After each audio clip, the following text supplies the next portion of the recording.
Healing through Trigger Point Therapy, Chapter 2. Muscles, your moving machine. If you are reading this book, you probably have pain or know somebody who does. You may be a care provider. Unlike other systems of the body, the fascia and muscles have been orphans. Although myofascial texts have been published and documented, and many myofascial research papers are available in the medical literature, tight and rigid minds are more difficult to change than tight and rigid muscles. TRPs are not controversial. That term implies scientific evidence on both sides. As you will see, TRPs have been imaged by the National Institutes of Health and the Mayo Clinic. They are very real. Understanding TRPs requires a paradigm shift. It's a different way of looking at something that's been here all along. Myofascial pain is not a belief system, it is a medical and scientific reality. As you will later find out, fibromyalgia pain is largely maintained and may be initiated by TRPs. The ability to control TRPs is the ability to control fibromyalgia. Even many symptoms blamed on old age may be at least partially due to TRPs, and those TRPs can be treated. So, where and how does TRPs pain originate? Fascia, the force that connects. Bones don't hold together by themselves, nor do muscles. You're held together and given shape by connective tissue. Blood vessels, lymph, nerves, and other structures are supported by and mended through fascia, pronounced fascia or fascia. Fascia is connective tissue that forms a three-dimensional network in your body. It's an internal web providing both structure and a medium through which your body repairs tissue, fights infection, and works its metabolic miracles. The words fascial and facial look similar, but they are not the same. Your face has fascia, but so does the rest of your body. In the universe of the body, fascia is the force that connects. When fascia gets stuck to other tissue, your muscles may feel as if they have been tied in knots. In a way, they have. Unraveling stuck, unhealthy fascia is a key to relieving many forms of chronic pain and dysfunction. Fascia comes in many varieties. Fascia covers the organs and helps support them. The dural tube is a long bag of specialized fascia and that contains your spinal cord and the fluid that lubricates it. Specialized fascia forms the linings in your chest and abdominal area and the bag surrounding your heart. Fascia forms scar tissue and adhesions. Myofascia is fascia surrounding permeating skeletal muscle. At the molecular level, myofascia has an organic crystalline component that can generate and conduct electrical fields. The piezoelectric ability is greatly affected by how well your tissues are hydrated. Hydration is dependent not only on adequate water intake but also on other variables such as the health of your cellular membranes, of your fluid transport system, and of your myofascia itself. There is important material in myofascia called ground substance. In young healthy people, ground substance is like soft gelatin absorbing the traumas of life. Life creates changes, and ground substance reflects those changes. Biochemical and mechanical traumas transform the texture of the ground substance. What was soft and flexible becomes thick and gluey, tightening the myofascia. Your muscles and your cells are wearing a three-dimensional wetsuit that is several sizes too small. It becomes more difficult for nutrients and other biochemical to move through the myofascial network and harder for waste to be removed. The tightening of ground substance is a reversible process but does not happen on its own. Muscles, the inside story. Anatomical terms are explained in this book because they are specific and useful.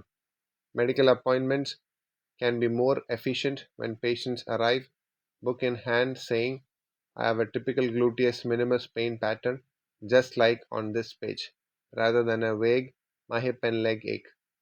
Patients will find it worthwhile to become comfortable with words that describe conditions and anatomical parts. You already use words derived from Greek and Latin every day. For example, the word muscle is from Latin for little mouse because the biceps brachii muscle looks like a little mouse when it contracts your upper arm. To understand TRPs, you need to know how muscles function in order to learn how they become dysfunctional. Then you can start helping them to heal. We'll start with the muscles types that most of us understand or think we do. Skeletal muscle, the muscle type we will mainly focus on this book, is under the voluntary control of a nervous system. To move skeletal muscles, your brain, director of central nervous system, CNS, communicates with the nerves in the outer area of your body, peripheral nerves. Once you learn a movement, each time you perform it, you will recruit muscles needed to complete the action in the same sequence every time. If you have learned a movement incorrectly the first time, you will perform that movement wrong every time. This can be corrected, but the process requires a lot of patience, commitment, and willpower. The correct movement sequence must be performed many times before it becomes natural. TRPs affect muscle recruitment order. Cardiac muscle is heart muscle. It works without being told to do so, which is a very good thing for us. It is therefore involuntary muscle. Smooth muscle is also involuntary muscle. It moves things too. This muscle is found in the blood vessels, gut, and stomach and helps to move blood, digested food, and gases. Muscle shapes: skeletal muscle, B. Cardiac muscle, C. Smooth muscle. Skeletal muscle comes in different shapes.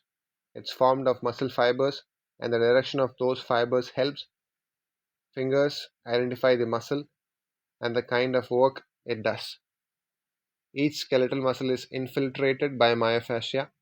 There's really only one continuous muscle in your entire body. It's just squeezed into 657 individually wrapped fascial envelopes. The belly or gaster of the muscle is the central part.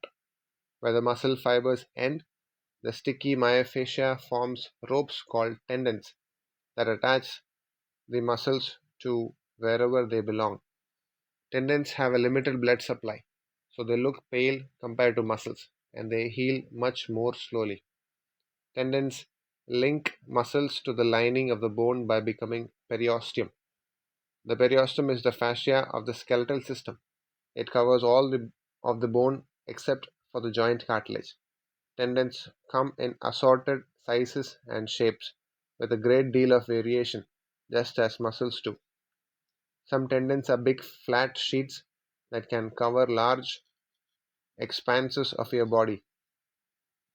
These are called aponeurosis, and if there is only one of them, it's an aponeurosis. Tendons can be either thick or thin.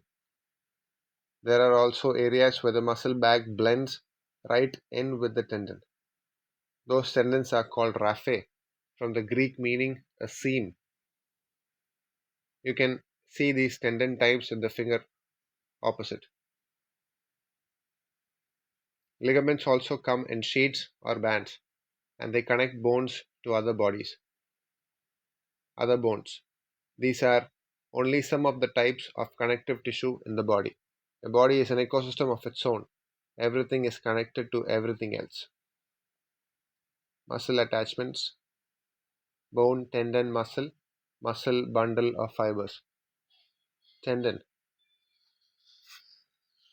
aponeurosis, muscle, a raphe attachment. Do muscles control movement? The answer is no. Muscles facilitate movement. The nervous system orchestrates movement. We cannot have quality movement without first having appropriate information. Special units located throughout the entire body called proprioceptors send this vital information to where it is needed. Proprioceptors tell you where parts of your body are in both time and space, and without this information, you would be forever bumping into things. When they are dysfunctional from TRPs, you do bump into things. There are specialized units in your joints, your fascia, your muscles, and so on, all providing valuable feedback. In response, your nervous system recruits muscles in the most appropriate fashion, creating a tension or force, which in turn pulls on the fascia, resulting in coordinated movement. Amazing. Close your eyes and touch something. Without seeing, you can tell simply by touch if it is wet, moist, soaking, hot, cold, tepid, roasting, cool, freezing, rough, smooth, uneven, metallic, and the list goes on. Wow, if you touched something and it burned your fingers, that information would result in you immediately withdrawing your fingers from the burning surface.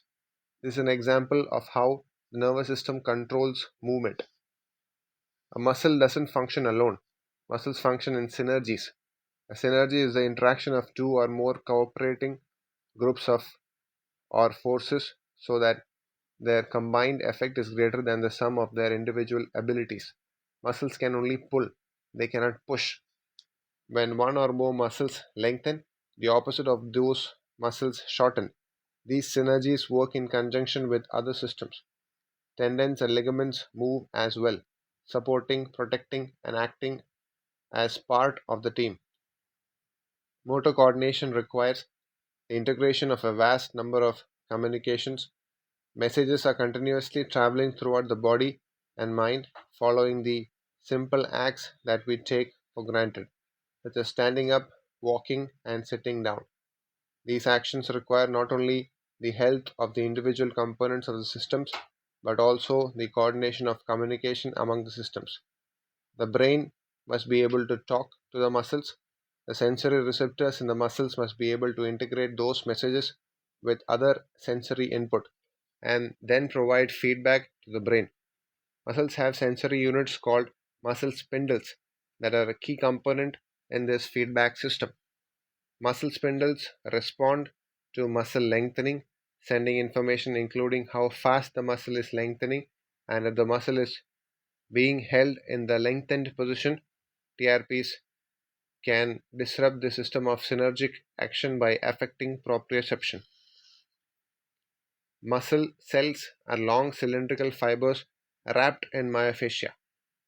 The space between the fibers is the critical fiber distance, and when muscles are injured or dehydrated, that distance is not maintained. This creates opportunities for fibers to stick together. Muscle fibers are formed into bundles called fascicles, also wrapped in myofascia. The long cylindrical muscles cells contain mitochondria, the body's energy factories. Muscle fibers contain contractile units called sarcomeres, which are important in the formation of myofascial TRPs. Pain stimuli from the local areas directly affect the CNS, which is composed of the brain and spinal cord. When the CNS becomes overloaded with pain stimuli from peripheral areas, a state of central sensitization called fibromyalgia can result. Relationship of trigger point, sarcomeres, and dot band.